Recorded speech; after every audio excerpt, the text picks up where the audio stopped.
ஜோதிட அன்பர்களுக்கு வணக்கம். நாம் சென்ற வகுப்பில் கேந்திரம் என்றால் என்ன, திரிகோணம் என்றால் என்ன என்பதை கற்றுக்கொண்டோம்.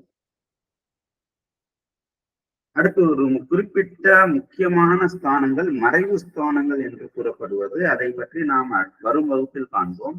இந்த வகுப்பில் அஸ்தமனம் என்றால் என்ன, அது எப்படி ஏற்படுகிறது என்பதை பற்றி கற்றுக்கொள்ளப் போகிறோம். அஸ்தமனம், அஸ்தங்கம் ஆயிடுச்சான்னு சொல்லுவாங்க. சூரியன் அஸ்தங்கம் ஆயிடுச்சா அப்படின்னு சொல்லுவாங்க. அஸ்தமனம் என்றால் மறைதல் என்று பொருள். அதாவது ஒரு கிரகம் வலிமை இழந்து போவதற்கு பெயர் அஸ்தமனம் என்று பொருள். 2 கிரகங்கள் அல்லது 2க்கு மேற்பட்ட கிரகங்கள் 5 டிகிரிக்குள், மொத்தம் 360 டிகிரி இருக்கு அந்த வானமண்டலம். அந்த 360 டிகிரில 2 அல்லது அதற்கு மேற்பட்ட கிரகங்கள் 5 டிகிரிக்குள் அமர்ந்திருந்தால் 2வதாக இருக்கும் கிரகம் வலிமை இழக்கும். எந்த கிரகமாக இருந்தாலும் சரி. இப்ப குருவும் சனியும் சேர்ந்து இருக்காங்க. குருவுக்கும் சனிக்கும் இடைப்பட்ட தொலைவு 5 பாகைக்குள்ள இருக்கு, 5 டிகிரிக்குள்ள இருக்கு என்றால் யாரு முன்னாடி இருக்காங்க, யாரு பின்னாடி இருக்காங்கன்னு பார்க்கணும். அந்த நட்சத்திரத்துல எந்த நட்சத்திரத்துல இருக்காங்கன்னு பார்க்கணும். ஒரே வீட்டுல இருந்தாலுமே எந்த நட்சத்திரத்துல இருக்காங்கன்னு பார்க்கணும். அப்படி பாக்குறப்ப 2 பேருமே ஒரே நட்சத்திரத்துல ஒரே பாகையில இருந்தாங்கன்னா அந்த 5 டிகிரிக்குள்ள இருப்பாங்க. அடுத்த பாதத்துல இருந்தா கூட 5 டிகிரிக்குள்ள இருப்பாங்க. அப்படி இருக்கிறப்ப குரு முன்னாடி இருந்து சனி பின்னாடி இருந்தா சனியுடைய வலிமை, சனி தனது வலிமையை இழப்பார்.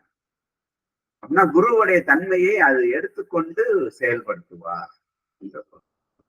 குருவின் தன்மையை எடுத்துக்கொண்டு செயல்படுத்துவார்.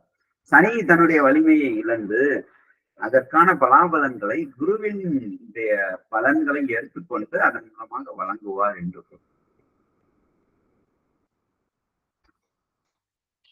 அது அனைத்து கிரகங்களுக்கும் இது பொதுவானது. சூரியனுக்கு இது மிகவும் வலிமை சேர்ப்பது. அதாவது சூரியனுக்கு பக்கத்துல 10 பாகை வரைக்கும், இது மற்ற கிரகங்களுக்கு 5 பாகைக்குள்ள, சூரியனுக்கு பக்கத்துல 10 பாகை வரைக்கும் ஒரு கிரகம் இருந்தால் அந்த கிரகம் வலிமை இழக்கும். 10 பாகைக்குள், அது 5ஆவும் இருக்கலாம், 6, 7, 8, 2, 3 அந்த மாதிரி பாகைக்குள், 10 பாகைக்குள் இருந்தா அந்த கிரகம் வலிமை. பொதுவாகவே சூரியனும் புதனும் சேர்ந்து இருப்பாரு. சுக்கிரனும் சில ஜாதகத்துல 3 கிரகமும் சேர்ந்து இருக்கும். முக்கூட்டு கிரகம்னு பேர் இருக்கு. சூரியன், சுக்கிரன், புதன்.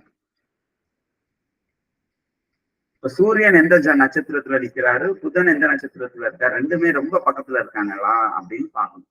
எத்தனை பாகை வித்தியாசம் என்று பார்க்கலாம்.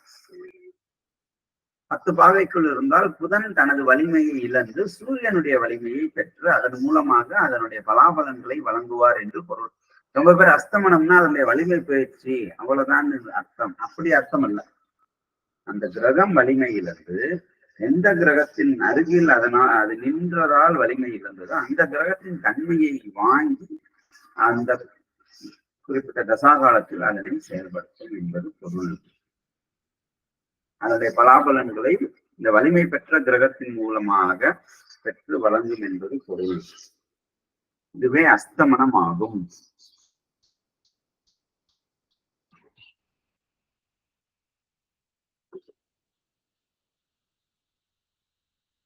இந்த அஸ்தமனத்தை வைத்து நாம் பலாபலன்களை ஆராய்வதற்கு மிகவும் பயன்படும். இந்த அஸ்தமனம் என்பது பொதுவாக அனைத்து ஜாதகத்திலும் ஏதேனும் ஒரு கிரகம் அஸ்தங்கம் ஆயிருப்பதற்கான வாய்ப்புகள் உண்டு. ஏனென்றால் எல்லா ஜாதகத்திலையும் 9 கிரகமும் அப்படியே பிரிஞ்சு இருக்காது. ஏதோ 2-3 கிரகம் சேர்ந்து இருக்கும். அப்படி சேர்ந்து இருக்குன்னா முதல் அஸ்தங்கம் ஆயிருக்கான்னு பார்க்கணும். அஸ்தமனம் ஆயிருக்கா என்பதை பார்க்க வேண்டும். அதை பார்த்து விட்டு அதற்கு பின் அந்த கிரகத்தின் பலன்களை நாம் அறுதியிட்டு கூறுவதற்கு பயனுள்ளதாக இருக்கும் என்பதை கூறி இதற்கான இந்த வகுப்பினை தொடர்ந்து நிறைவு செய்கிறேன். அடுத்த வகுப்பில் நாம் காணவிருப்பது மிகவும் முக்கியமானது. அதாவது அஷ்டவர்க்கம் என்றால் என்ன என்பதை பற்றி கற்றுக்கொள்ளப் போகிறோம். அஷ்டவர்க்கம் என்பது மிகவும் முக்கியமானது. ஜோதிடத்தில் அஷ்டவர்க்க கணிதம் தெரியுமான்னு சில பேர் கேட்பாங்க, சில ஜோதிடர்கள் கேட்பாங்க. அஷ்டவர்க்க கணிதம் இப்ப கம்ப்யூட்டர் ஜாதகத்துல எல்லாம் அஷ்டவர்க்கம் போட்டே சாஃப்ட்வேர்லயே போட்டு கொடுத்துடுறாங்க. இப்ப ஜோதிடருக்கு தெரியும் அஷ்டவர்க்கம்னா என்ன, அது எதுக்கு பயன்படும் என்பது தெரிய வேண்டும். அதை பற்றி நாம் அடுத்த வகுப்பில் கற்றுக்கொள்வோம்.